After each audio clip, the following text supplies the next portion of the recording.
오늘 우리에게 하라고 하신 하나님의 말씀은 구약성경 이사야서 49장 14절로 15절 말씀입니다.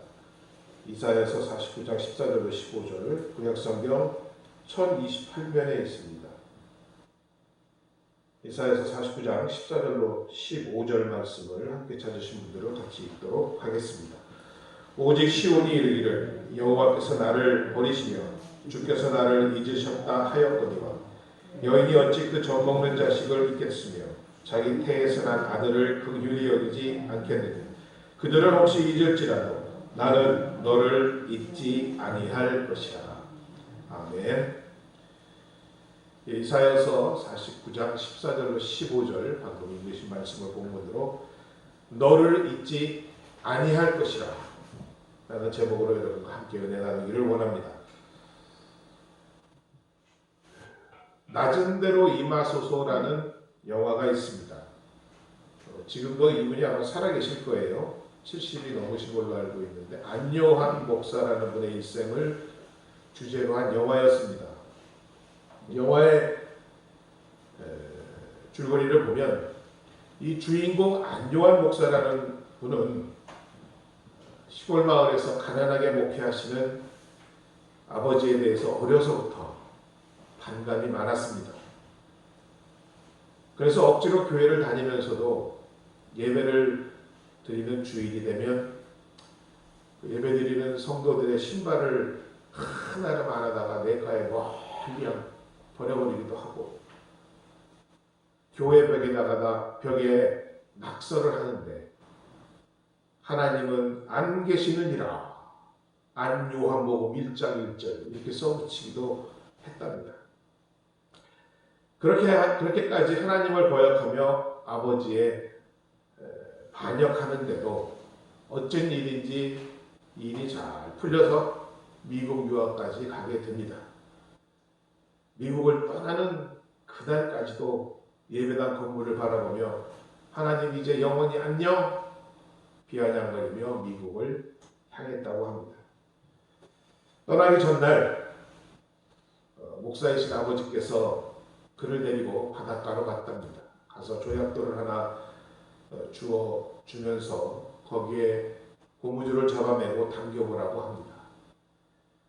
그러면서 이렇게 이야기를 했답니다. 내가 아무리 하나님 품을 떠나려 하여도 이 조약돌이 고무줄의 범위를 벗어날 수 없는 것과 같이 너는 하나님의 사랑에 묶여있다라는 말을 아들에게 해 주었더랍니다.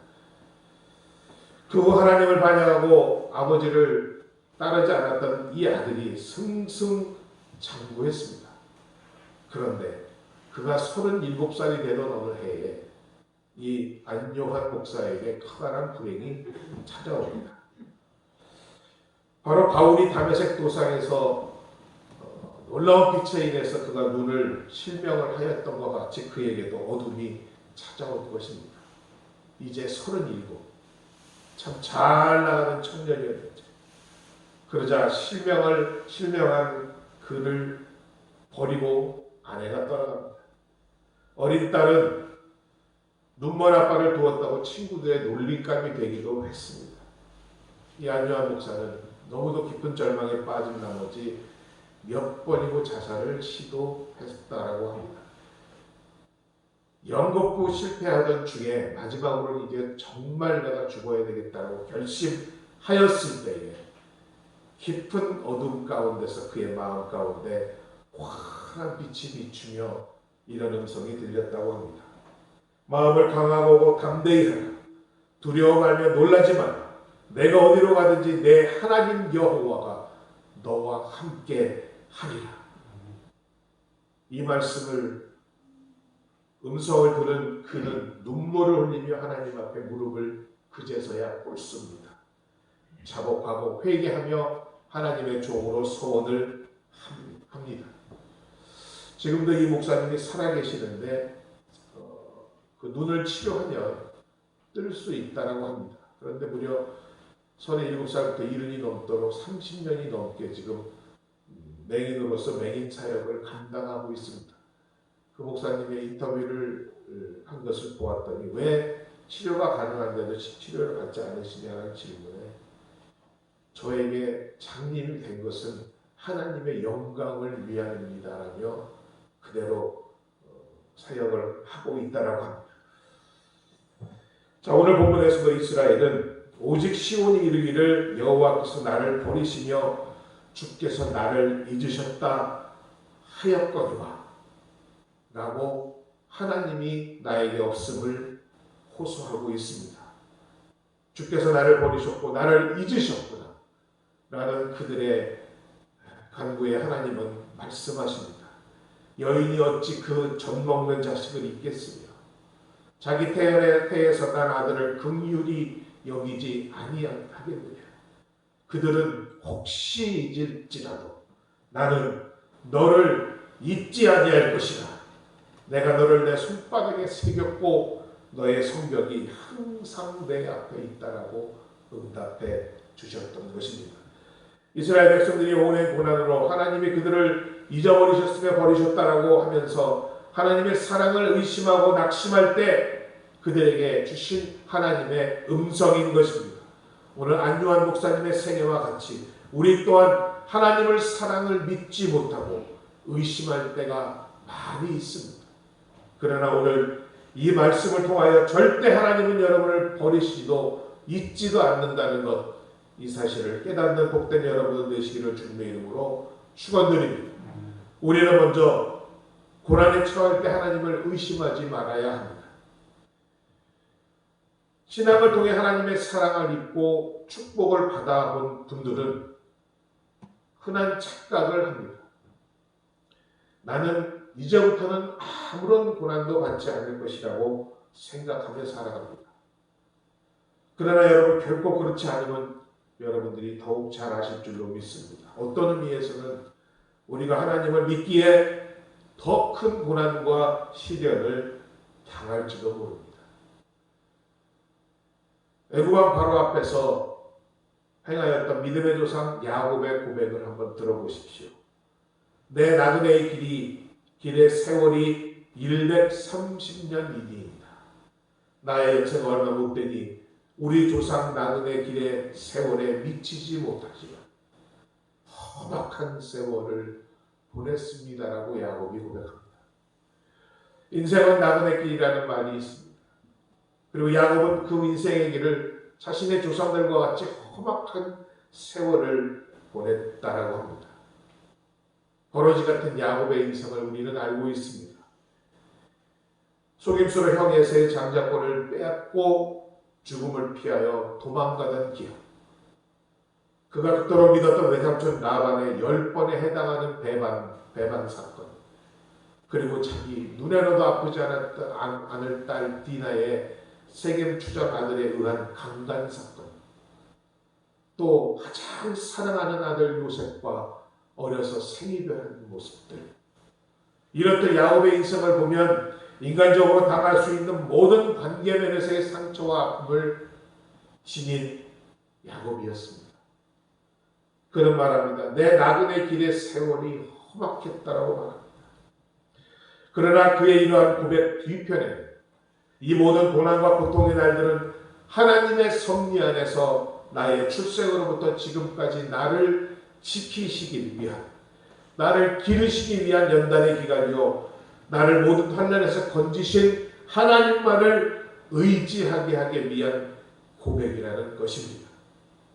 고난 가운데 베델에서 만난 하나님을 붙잡음으로 사기꾼 야곱이 내 환난 날에 내게 응답하시면 내가 가는 길에 나와 함께 하신 하나님께 재난을 쌓게 노라며, 야곱은 이러한 야곱에게 하나님은 그를 이스라엘이라고 칭해 주셨습니다.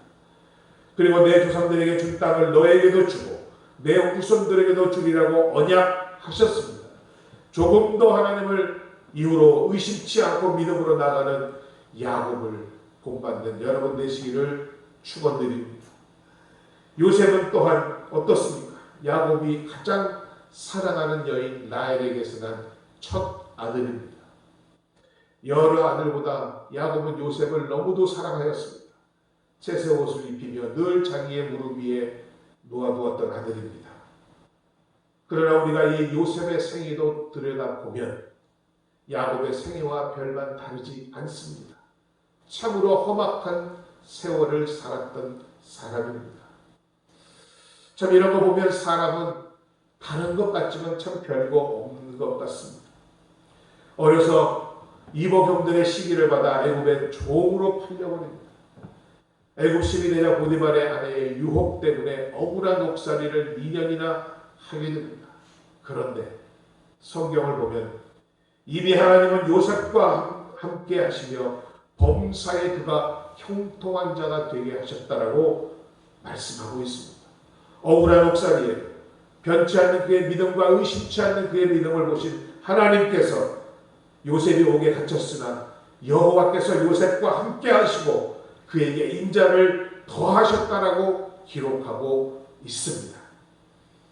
여러분, 이와 같이 하나님이 사랑하시고 축복하신다고 고난과 시련이 없는 것이 아닙니다. 오히려 사랑하시기에 여러분을 자녀로 여기시기에 더 큰 고난을 주실지도 모릅니다. 그러나 그러한 고난 가운데서도 의심치 않고 기도하며 나아가면 함께 하시고 떠나지 아니하시는 하나님께서 여러분을 결국은 승리케 하시고 형통케 하여 주실 줄로 믿습니다. 하나님은 고난을, 축복을 고난의 보자기에 싸서 주신다라고 합니다. 그 고난의 보자기를 풀어 헤쳐야만 하나님의 축복이 그 안에 있음을 알게 된다는 것입니다. 여러분에게 닥친 고난이 어떠할지는 모르지만 그만큼 고난이 큰 만큼 여러분은 더 귀히 쓰시는 하나님의 통로가 될 줄로 믿습니다. 우리 주님께서 받으신 이 십자가의 고난과 깊이와 크기는 우리가 가히 상상할 수 없습니다. 그러기에 그의 모든 이름을 그의 무릎 앞에 꿇게 하시고 세상에서 가장 높은 이름을 주님께 주신 줄로 믿습니다. 우리가 고난을 말할 때 흔히 조개 속에 있는 진주를 말합니다. 잘 아시는 얘기 같지만 그 조개의 부드러운 살에 작은 모래알을 끼워 박습니다.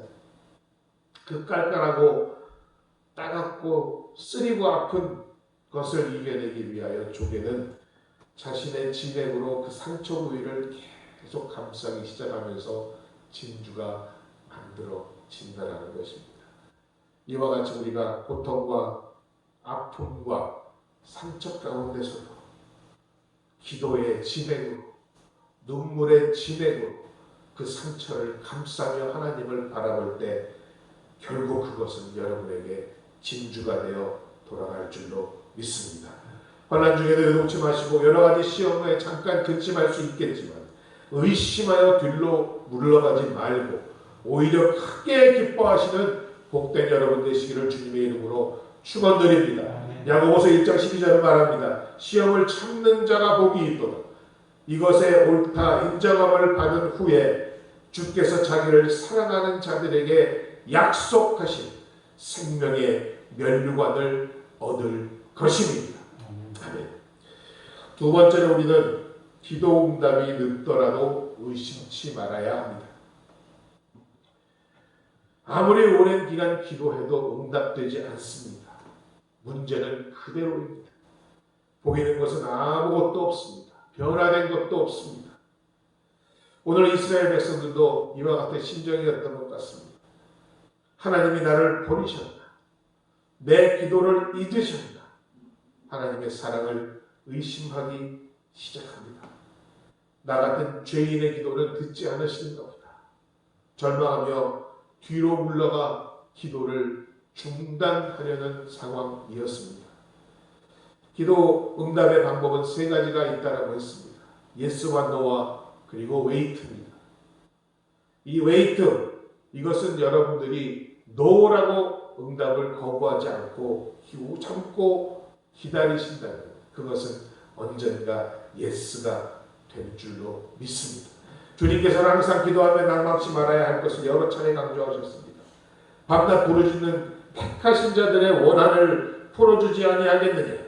그들에게 오래 참으시겠느냐? 속히 그 원한을 풀어주리라고 주님은 말씀하셨던 것입니다. 하박국 선지자의 기도를 한번 들어보십시오. 내가 파수하는 곳에 서며 성로에 서리라. 그가 내게 무엇이라 말씀하셨는지 기다리고 바라보며, 하박국 선지자는 하나님의 응답을 간절히 기다리고 있습니다. 주께 기도하고 바라보고 있습니다. 오직 여호와를 우러러보며 구원의 하나님만을 바라보므로 하나님이 나에게 귀를 기울여 주실 것이라고 기대하고 있습니다. 그는 하박국 2장 3절에서 이렇게 말합니다. 이 묵시는 정한 때가 있나니 그 종말이 속히 이르겠고 결코 거짓되지 아니하리라. 비록 더딜지라도 기다리라. 지체되지 않고 반드시 응하리라고 말씀하고 있는 것입니다. 자, 이 묵시는 정한 때가 있다라고 합니다. 여러분, 우리가 아이들에게도 무엇을 주어보지만 달라고 하는 것을 너무 일찍 주면 감사함을 아이들이 모릅니다. 우리도 마찬가지입니다. 기도하기 시작했는데 바로 응답이 된다. 그 은혜를 흘려버릴 수 있습니다. 그렇다고 또 너무 늦게 주시면 우리는 연약한 인간이기에 기다리던 모두가 절망하고 떠나갈 수가 있습니다. 그러므로 그날과 그때는 오직 하나님만이 아시는 것입니다. 정한 때에, 하나님이 정한 때에 주시는 하나님이신 줄로 믿습니다. 그러기에 때에 따라 은혜를 주시는, 우리의 때와 시간을 주관하시는 하나님을 의심하지 않는 여러분 되시기 바랍니다. 그러한 믿음으로 나갈 때 반드시 응하여 주리라고 말씀하고 계십니다. 이것이 우리가 말씀을 붙들고 기도해야 하는 이유입니다. 말씀하신 언약과 약속을 반드시 이루시는 하나님, 여러분들이 그것을 믿을 때에 하나님의 수다한 약속들은 얼마든지 여러분 안에서 예스가 될 줄로 믿습니다. 함께 아멘함으로 하나님께 영광 돌리는 여러분 되시기를 주의 이름으로 축원드립니다. 여러분, 의심은 죄입니다. 그러나 사람들은 의심이 죄가 아니라고 합니다. 죄가 아니기에 회개하지도 않습니다. 그러나 여러분, 의심이 쌓이고 쌓이면 모든 악의 근원이 되는 것입니다. 에덴 동산에서 지은 아담과 하와의 죄의 시작이 바로 여러분 의심에서 시작되었던 것입니다. 우리의 문제의 근원이 바로 의심에 있었다라는 것입니다. 하나님의 사랑을 끝까지 믿고 그 말씀을 붙들며 나아가야 할 줄로 믿습니다. 오직 성령에 의지하여 나가는 여러분 되시기를 바랍니다. 시편 37편 5절로 7절을 말합니다. 너의 길을 여호와께 맡기라. 그를 의지하면 그가 이루시며 내 의를 빛같이 나타내시며 내 공의를 정오의 빛같이 하시리라. 여호와 앞에 잠잠하고 참고 기다리라. 자기 길이 형통하며 악한 꾀를 이루는 자 때문에 불평하지 말지어다라고 말씀하고 있습니다. 자포자기하거나 절망이 아니라 하나님을 의뢰함으로 불평하거나 의심하지 말고 기다리라는 말입니다. 우리가 당면한 문제는 오직 하나님만이 응답하실 수 있기 때문입니다. 그러하기에 나의 전생애를 하나님의 방법에 맞추어 잠잠히 기다리면 복된 결과, 유익을 여러분에게 돌려주실 줄로 믿습니다. 조용히 잠잠히 구원을 얻을 것이며 잠잠히 신뢰하여야 응답을 받는다라고 말씀하고 있습니다. 우리가 잘 아는 욥은 욥기 42편 10절에서 이렇게 말합니다. 욥이 그의 친구들을 위하여 기도할 때에 여호와께서 욥의 공경을 돌이키시고 여호와께서 욥에게 이전의 모든 소유보다 각절이나 주신지라. 비록 친구들이 욥의 고통과 처지를 비난하고 험담하였을지라도 욥은 그들을 위해 기도했던 것을 기억하시기 바랍니다. 그리고 결코 하나님의 사랑을 의심하지 않았습니다. 하나님은 그의 기도를 들으시고 욥의 공경을 원래 상태로 회복시켜 주십니다. 아니, 고난 전의 번영과 행복과 후를 다시금 누리게 하시되 갑절이나 축복하셨던 것을 믿으시기 바랍니다. 42편 5절의 고백은 또한 이러합니다. 내가 주께 대하여 전에는 귀로만 들었는데 이제는 눈으로 주를 배웠나이다라고 고백하는 욥의 모습을 보십시오. 이러한 고난의 과정을 통과한 그의 믿음을 통하여 하나님이 욥의 영안을 열어주시고 하나님의 위대한 주권과 놀라운 섭리를 체험하게 한 고백인 줄로 믿습니다. 시편 29편 14절은 말합니다. 여호와의 친밀하심이 그를 경외하는 자들에게 있으며 그의 언약을 그들에게 보이시리라. 친밀한, 여호와께 친밀한 사람, 여호와께 경외하는 사람들에게 주님은 친밀함을 보여주신다라고 합니다. 아주 밀접한 관계입니다. 주님과 그 사람만이 알 수 있는 관계입니다. 여호와께서는 자신을 잊도록 경외하는 사람들에게 아무런 비밀도 없이 그의 뜻을 보이신다라고 말씀하고 있습니다. 아브라함에게도 그러하지 않았습니까? 소돔과 고모라 성을 멸망하러 가시기 전에 내가 무엇을 아브라함에게 감추랴 라며 그 사실을 미리 알려주신 하나님입니다. 이렇게 하나님을 경외하고 하나님께 가까이 하는 자들에게는 여러분의 경험으로 체험으로 하나님을 알게 하시는 축복이 있다라는 말씀입니다. 하나님의 그 크고 비밀하신 것을 더욱 깊고 풍부하게 체험할 수 있도록 하나님 앞에 나아가시는 여러분 되시기를 주님의 이름으로 축원드립니다. 하나님이 사랑하시고 축복하신다고 고난과 시련이 없는 것이 아닙니다. 오히려 사랑하시기에 자녀로 여기시기에 더 큰 고난과 고난을 주시는 것입니다. 그러나 그 고난 가운데서도 의심하지 않고 기도하며 나아가면 함께 하시고 떠나지 아니하시는 주님께서 승리케 하시고 형통케 하실 줄로 믿습니다. 고난이 큰 만큼 더 귀히 쓰는 하나님의 통로가 될 줄로 믿습니다. 우리 주님의 십자가의 고난과 같이 그 깊이와 크기는 우리가 알 수 없지만 그러하기에 모든 하늘에 있는 것이나 땅에 있는 것이나 물 아래에 있는 것들의 이름이 그의 무릎 앞에 꿇게 하셨고 세상에서 가장 높은 이름을 주신 줄로 믿습니다. 오늘 자포자기하거나 절망하지 마시고 하나님을 의심하거나 불평하지 마시고 오직 우리의 문제는 하나님께서만이 해결하여 주실 수 있음을 다시 한번 깨달으시며 여러분들의 전생애를 하나님께 맞추며 잠잠히 기다리는 복된 여러분 되시기를 주님의 이름으로 축원드립니다. 기도학교라는 곳이 있습니다. 이곳에 입학 허가를 받으려면 두 가지 질문을 통과해야 한다고 합니다.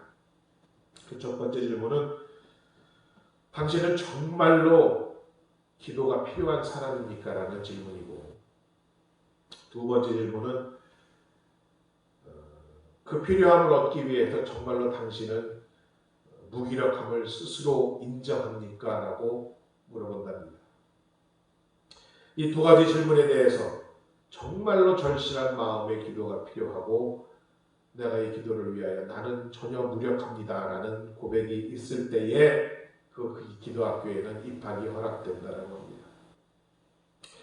이 질문에서 우리가 알 수 있는 것은 우리가 하나님을 믿고 의지하는 것은 그분의 말씀과 그의 뜻만 의지하는 것이 아니라 하나님의 아버지로서의 우리에 대한 마음까지도 의지해야 한다는 것입니다.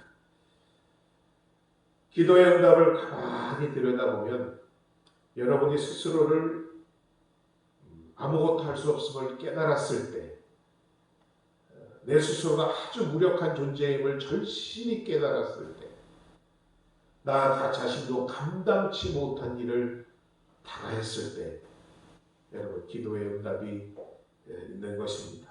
고난 중에 여러분을 너그럽게 하시는 하나님이 찾아오시는 것입니다. 이렇게 어째서 하나님께서는 기도 응답하시기 전에 이렇게 우리의 무력함과 아무것도 할 수 없음을 깨닫게 하실까요? 한 가지 분명한 이유는 우리는 아무것도 우리 스스로 해결할 수 없는 존재임을 깨닫게 하시기 위함입니다. 우리가 원하는 것은 우리의 계획과 능력과 욕심으로 채울 수 있다고 생각하는 착각을 버리게 하기 위한 것입니다. 그것을 믿고 행하는 자들은 기도하지도 않을 뿐더러 그 기도는 거짓, 자기 기만과 거짓을 기반으로 하는 기도이기에 응답이 있을 수가 없기 때문입니다. 요한복음 15장 5절에서 말씀과 같이 나를 떠나서 너희는 아무것도 할 수 없음이라는 주님의 말씀을 이 시간 기억하시는 여러분 되시기 바랍니다. 그러할 때에 여인이 어찌 그 젖 먹는 자식을 잊겠으며 자기 태어난 아들을 긍휼히 여기지 않겠느냐. 그들은 혹시 잊을지라도 나는 너를 잊지 아니할 것이라는 하나님의 언약의 말씀들이 여러분에게 임할 줄로 믿습니다.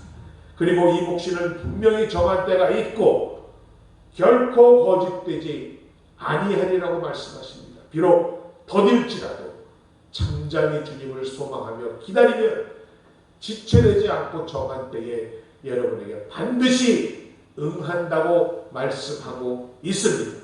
오늘 이 말씀을 붙들고 우리가 앞으로 기도할 때에 더욱 주님을 소망하며 나가시는 여러분 되시기를 주님의 이름으로 축원드립니다. 여러분의 기도가 어느 때보다 필요한 때입니다. 여러분 중보기도의 사명을 감당해 주시기 바랍니다.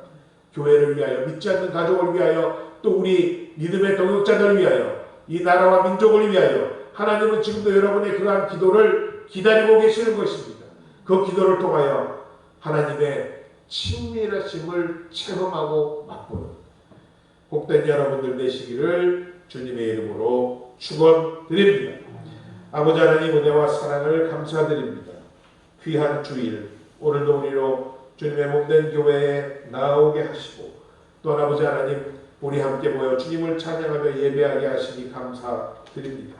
주님 오늘 주신 말씀과 같이 정한 때에 때를 따라 이루시는 하나님의 은혜가 이 시간 우리의 믿음 가운데 있게 하여 주시고 하나님의 그 언약의 말씀을 붙잡고 나가는 우리 모두에게 이 말씀들이 이루어지는 축복이 있도록 주님 함께하여 주시옵소서. 그리하여 아버지 하나님 절망하고 낙심하여 물러가지 말게 하시고 더욱 하나님 앞으로 나아감으로 소망을 가지고 기쁨으로 충만히 살아가는 당신의 복된 자녀들 되게 허락하여 주시옵소서. 예수님의 이름으로 축복하고 기도드립니다. 아멘. 자, 우리 찬송가 28장 함께 하시면서 준비하신 헌금 드리도록 하겠습니다.